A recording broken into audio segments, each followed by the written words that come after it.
Sejam todos muito bem-vindos ao canal IM7 Trading Esportivo. No vídeo de hoje, meu Deus do céu, vai ser pesado o vídeo de hoje.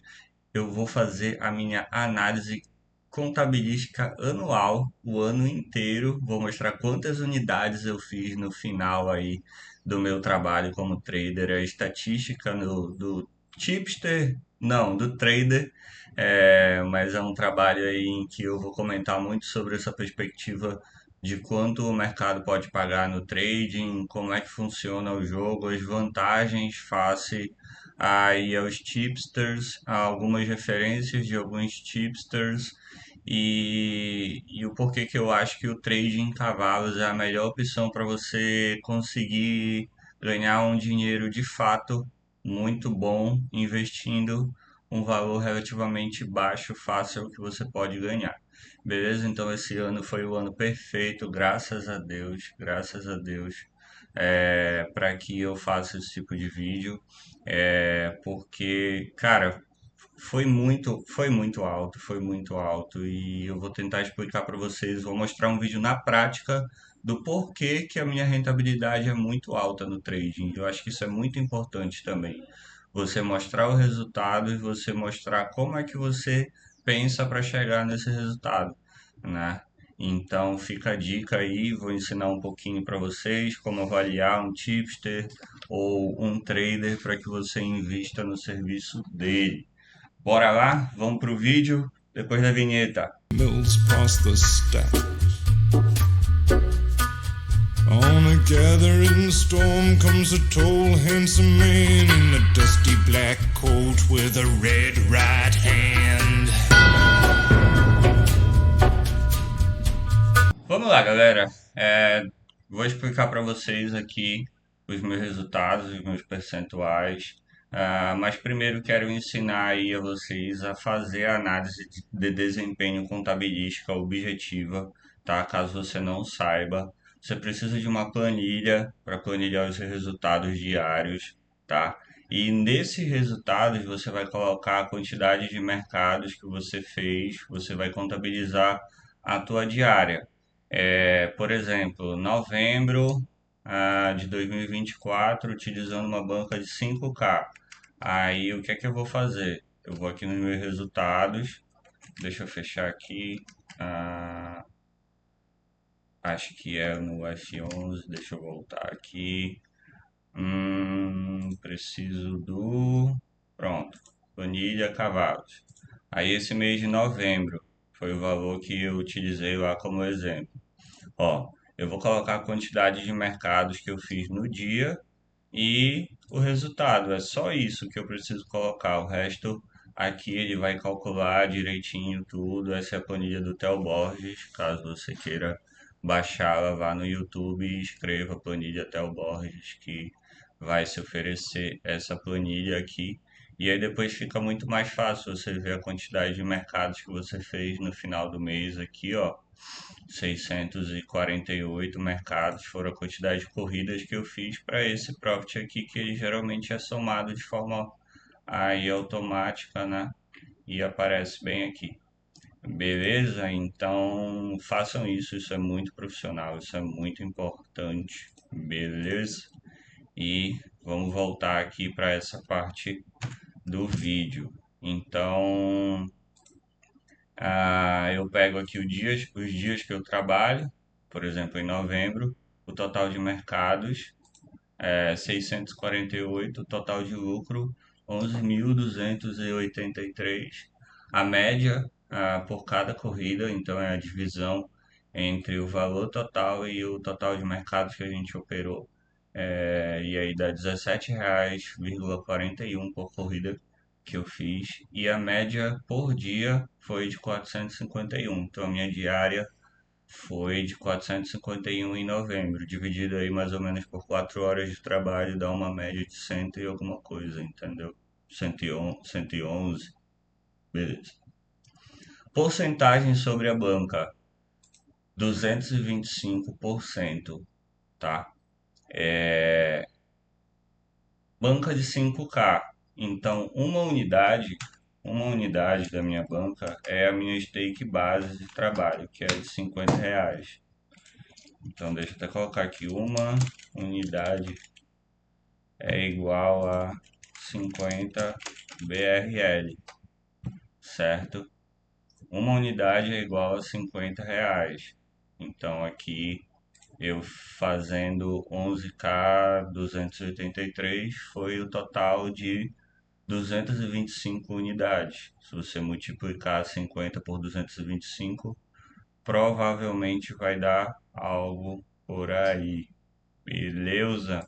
Show de bola, galera. Então, assim, já começa a se mostrar que o serviço de trading ele é muito mais diferenciado, principalmente em cavalos. Tá? É aí que tá a grande sacada, galera.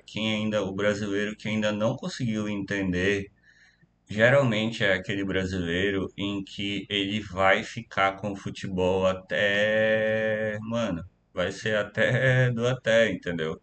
É o cara que, tipo assim, não quer abrir a mente dele e fala assim, ah, vai, sei lá, de repente eu posso aprender alguma coisa que me dê um retorno maior, que eu tenha odds melhores para se trabalhar, né? Porque é aí que tá, galera. Eu queria entrar também nessa parte. Eu acho bem importante entrar nessa parte do negócio para mostrar para vocês o seguinte: um jogo de futebol, ele geralmente é isso aqui, ó. As odds iniciais desses jogos de futebol, elas são sempre assim: o favorito numa odd relativamente baixa, o empate relativamente alto e a vitória da zebra relativamente baixa. Aqui é a mesma coisa, ó. É sempre uma odd muito baixa para um time que vai jogar geralmente muito melhor do que o outro time e o retorno ele é muito baixo, entendeu? Então, o risco e o retorno eles são muito baixos no futebol. No live começa a ser um pouco melhor para o final do jogo, só que você depende geralmente do gol, entendeu? Se você depender de movimento no final do jogo de futebol, tu vai trabalhar aquele under limite. Mas tipo assim, os cavalos vão te pagar, provavelmente os cavalos vão te pagar muito mais, entendeu? E tipo assim, tu tem como estar muito mais próximo do que está se passando na corrida, porque o teu time para entrar no mercado é de 1 segundo, do futebol é 5 segundos, entendeu? Então já tem uma diferença absurda. E a corrida, o drone, principalmente, ele te deixa muito próximo ao que está se passando na corrida. Então é o mercado que te dá a melhor oportunidade de fazer trade. E aí a gente vê também alguns outros, né? Da NBA, por exemplo. Isso aqui já foi um jogo, é um jogo até equilibrado, mas geralmente é isso aqui, ó. Entendeu? Então, os Panthers, eles têm ainda uma complicação maior ainda que eu vou mostrar no live. É por isso que, voltando aqui para esses números, vamos chegar aqui nos números, essas unidades que eu tenho, elas são muito altas e elas são provenientes de onde? Tipo assim, é de odd alta, galera. É de fazer back em odd alta, em trabalhar em back na grande maioria das vezes, entendeu? Essa é a grande vantagem. As vezes que eu ganhei pouco esse ano foram vezes em que eu queria correr atrás do dinheiro no lado do lei. Foram alguns momentos do ano, eu cheguei a viver isso esse ano, já vivi muito mais em temporadas anteriores, espero viver cada vez menos isso, que é achar que o lei é aquele modo de defesa. Por exemplo, chegou no inverno, aí não, o trade parece estar mais difícil, os favoritos parece que estão ganhando muito mais, então eu vou focar mais no lei rafeiro e tal. Mas, cara, o jogo ele tá rolando do mesmo jeito o ano inteiro, entendeu? Tipo assim, os rafeiros vão continuar fazendo movimentos o ano inteiro, sabe? Em back. Então vale muito mais a pena estar a favor dos backs. Então foi essas porcentagens maiores para conseguir diferenciar um pouco mais. Foi quando eu investi mais em back. Ó, até aqui eu utilizava uma banca menor do que 5K. 5K foi a partir de outubro, né? Então as porcentagens elas estavam maiores para minha banca anterior, que era pela metade. Então, assim, por que isso, né? Porque a minha unidade ela é de 50 e eu busco perder o mínimo possível por corrida, entendeu? Eu busco setorizar mais a minha gestão de banca. Então, assim, na parte verde e amarela, a minha gestão ela pode ser mais agressiva possível. Ela pode ser, no início da corrida, ela pode ser agressiva. Ali, até enquanto o mercado está dando pullbacks pequenos, ou seja, movimentos pequenos, eu consigo fazer scalpings com valores maiores do que a responsabilidade pura que eu gostaria de utilizar. E aí, quando chega na zona vermelha, hoje em dia, ou eu vou com uma stake de 50 numa odd alta já para pagar a descida dela, ou eu vou com 22, entendendo que o mercado ele pode ter volatilidade para cima. O mercado ainda pode jogar aquele cavalo para cima quando o jockey começa a incentivar e tudo, mas ele tem sprints porque tecnicamente falando e taticamente falando, eu tô vendo que ele tem a capacidade de ele estar reagindo com a visão do drone, entendeu? Ou com a visão da própria Betfair e tudo. Opa, vou manter aqui. Vou com 22, mas também não vou tentar não ultrapassar de 80, né? 88 no caso. Então, assim, na grande maioria das vezes, eu vou estar investindo porcentagens dessa banca aqui de 5K, entendeu? E aí eu vou conseguir administrar direito no jogo. Agora deixa eu falar na prática para o vídeo também ele ser mais funcional em relação ao porquê que eu ganho tantas unidades, galera. Por que que eu ganho tantas unidades? Esse foi um dia, essa sessão em que eu trabalhei muito mais em back do que em lay. E assim, os retornos do back são muito mais altos, vale muito mais a pena até tu buscar scalpings em back do que em lay. Ah, porque o lay é assim, beleza, aqui eu coloquei 462. Isso dá, se eu não me engano, uma, duas, três, quatro, cinco, eu acho que foram seis stakes. De fato é um valor um pouco alto para uma largada. Mas a situação ela já tinha se ultrapassado da probabilidade em que o mercado ele tem que pagar o back para o cavalo. Aqui eu já estou explicando um pouco de como é que eu trabalho as estratégias, ó. Eu trabalho esse cavalo geralmente nessa pista. Aqui eu já olho para o cavalo, já sei que ele é um segundo favorito e eu observo que ele dá ritmo e se distancia dos outros cavalos e ainda não tinha começado a corrida. Então, quando a corrida começa, eu já estou lá dentro.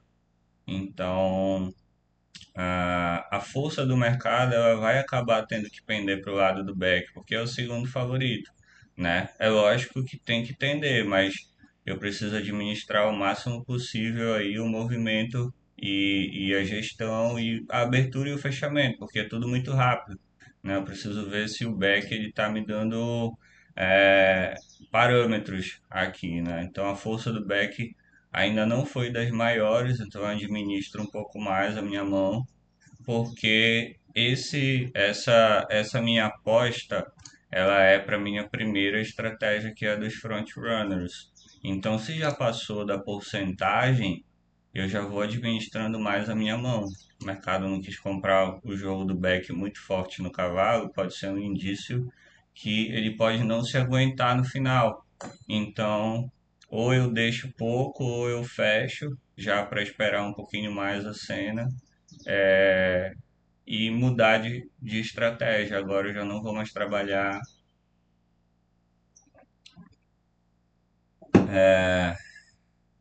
com a cabeça de buscar o front do início, com muito dinheiro, entendeu? Aqui o que eu vou fazer já é um pouco mais administrado.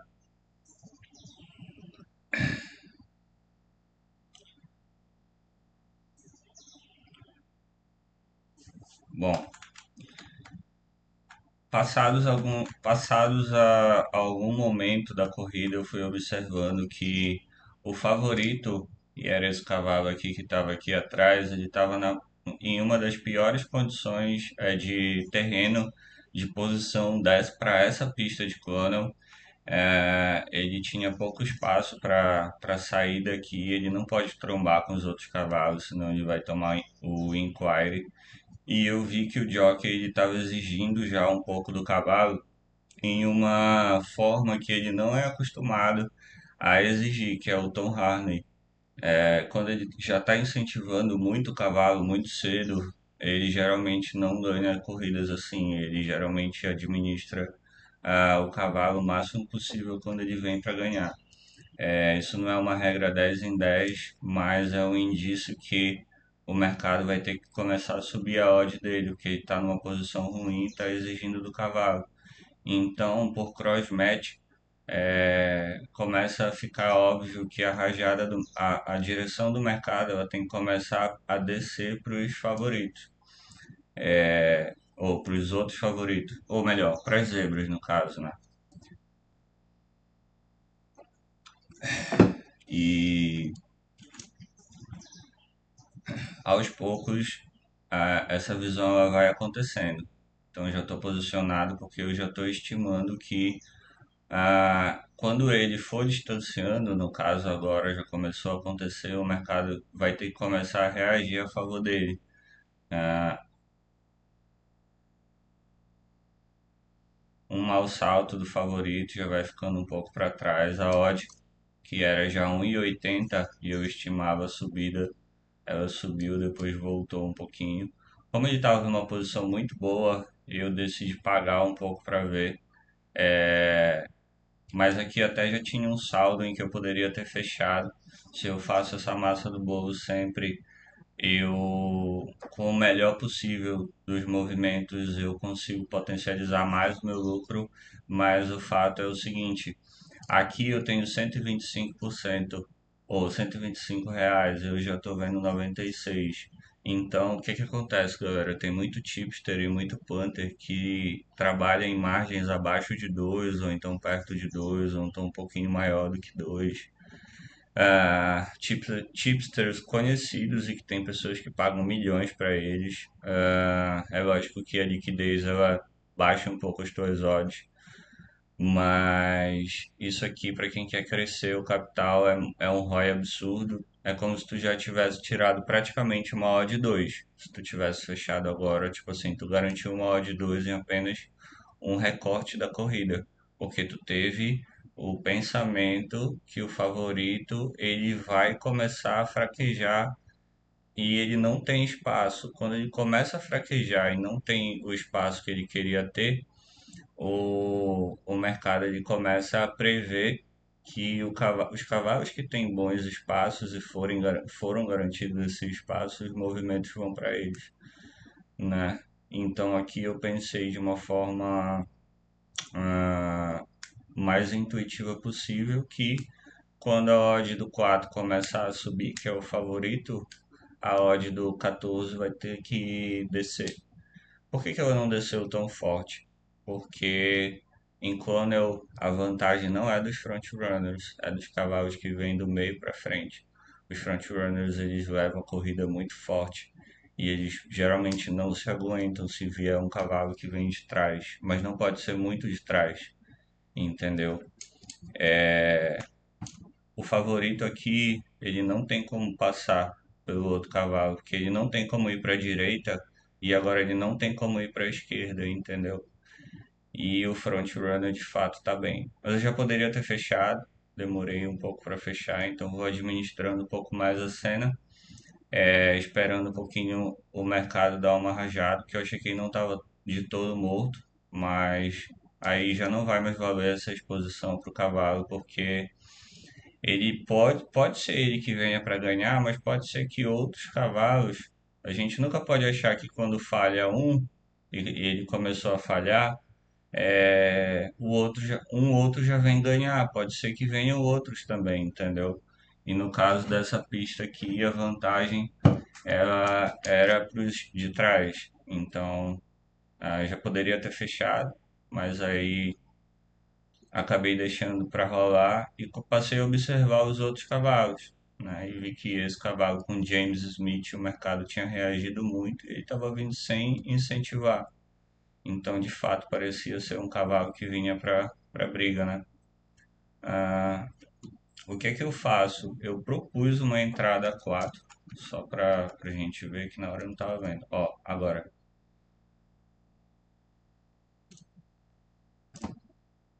eu propus uma entrada a 4. Ó, porque aqui eu já vi que o favorito tá começando a derreter. No drone fica muito mais fácil de ver isso, viu? Eu consigo fechar um trading, ó. Aqui eu já fechei, eu não dependi do final da corrida.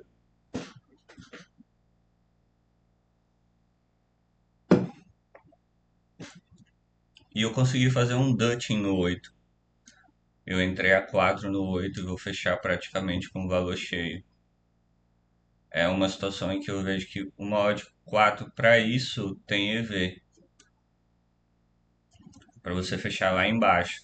Mas mesmo assim eu não gosto muito de odds 4. Já gostei muito mais, mas hoje em dia não gosto. Então pega uma odd 4 cheia desse cavalo aqui. Ah, mas ele não era odd 4 inicial. Mas para a situação e como ele chegou, uma odd 4 valia. Por que que valia? Porque era um head-to-head. Era uma disputa com. Aí já vem a minha outra estratégia, que é o head-to-head. Começa a se formar um head-to-head muito cedo. Olhos de trás estão todos mortos. O favorito ficou numa posição errada. Ele teve que desacelerar o cavalo e não conseguiu acelerar depois, porque o jockey já estava exigindo do cavalo. E isso foi visto bem antes, essa possibilidade. Entendeu? Já é um pouco de bruxaria tática. É tu entender a tática da corrida, tu entender o que está acontecendo. Não que o mercado ele quer. O mercado ele é 95% perdedor, entendeu? Mas ele é mais assertivo pelos traders, então eles vão dando esses indícios aí e quem consegue enxergar, enxerga bem. Ó, aqui era o head to head. Ah, parecia que estava perto aqui, mas no drone estava muito longe o favorito. Bom, então garanti no perdedor R$ 63 e no vencedor garanti aí 100 130, né? Então, só nessa corrida 193, sobre uma banca de 5K já são 4% sobre a banca, entendeu? Por que que eu digo isso, galera? Porque tem muita gente que, tipo assim, de fato não consegue acreditar que isso é um fato, que isso é real, entendeu? Tipo assim, comparado com todos os outros tipos de aposta no mundo, isso aqui a gente está comprando odds aqui, entendeu? É a mesma coisa do que qualquer outro profissional das apostas esportivas. Então, tipo assim, quando tu consegue trabalhar dessa forma e trabalhar direitinho e fazer as coisas direitinho, tu vai pegando odds altas em back. Então é isso, galera. A minha base de trabalho ela é muito mais em back. Ela é muito mais em back porque ela é muito mais adaptada às probabilidades e aos movimentos para o final da corrida e o risco que você quer correr, entendeu? Então eu consigo potencializar bastante aqui. A minha gestão de banco ela é muito boa e a possibilidade que as corridas de cavalo elas te representam em relação ao EV é muito grande, como vocês viram. Havia uma disputa de dois cavalos, ou seja, eu tenho 50-50, 50-50 representa uma odd de 2. Se eu pego uma odd de 4, quer dizer que eu tô com uma odd de EV mais de 200% de rentabilidade, entendeu? Isso aí já é muito grande, já é muito alto, entendeu? É uma margem muito diferenciada, porque ela depende de poucas cenas acontecerem, né? Ela geralmente é assim, já o head to head é uma filial já do final da corrida, entendeu? Então, as outras filiais, elas são mais de meio de corrida e eu preciso de uma odd alta sempre. Então, é por isso que As corridas de cavalo elas pagam muito, porque quando você começa a trabalhar da odd alta, desde onde ela começa até a possibilidade dela ir descendo para 2 ou para baixo de 2, você já tem um EV muito grande, imagina vindo de 8 para todos os 12 cavalos que eu peguei, eles pagaram muito. Quer ver? Vamos ver. Esse 14 ele veio de 8. Eu só queria ver nessa corrida o vencedor de onde ele vem, se eu já consigo. Ó, a minha leather ela não é da. Ó, mas assim, dá pra ver daqui, ó. Dá pra ver daqui. Olha só.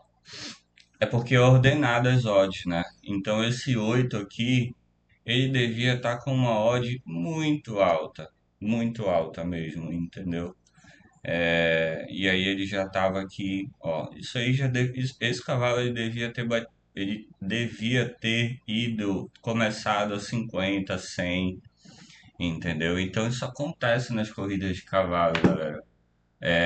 Vê que é o cavalo que pega uma melhor rota, ele vai se diferenciando dos outros cavalos, entendeu? Já se torna um detalhe tático. É por isso que as corridas de cavalo, elas pagam muito, entendeu? Porque os detalhes táticos às vezes matam o favorito. O favorito ele só é favorito porque ele tem mais força de sprint. Se o mercado, se ele exigir do cavalo, ok.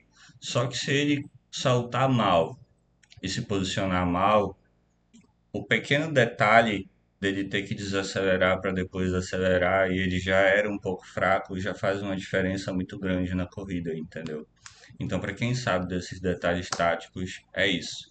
Acho que está explicado como é que eu chego nesse EV em uma corrida e é o que eu busco fazer aí para o meu trabalho para ter essa rentabilidade, beleza? Então é isso. Para você que se interessou, eu estou oferecendo a minha consultoria no valor de R$ 1.000 e uma promoção aí do final do ano até o final desse ano de 2024. Eu estou postando aqui isso no dia 12 ou no dia 22 no caso, do 12. Até o final do ano aí a consultoria vai estar custando R$ 700 à vista, só pagamentos à vista. E é isso. Se você quiser investir em um EV desse tamanho, tamo junto. Beleza? Valeu, fui.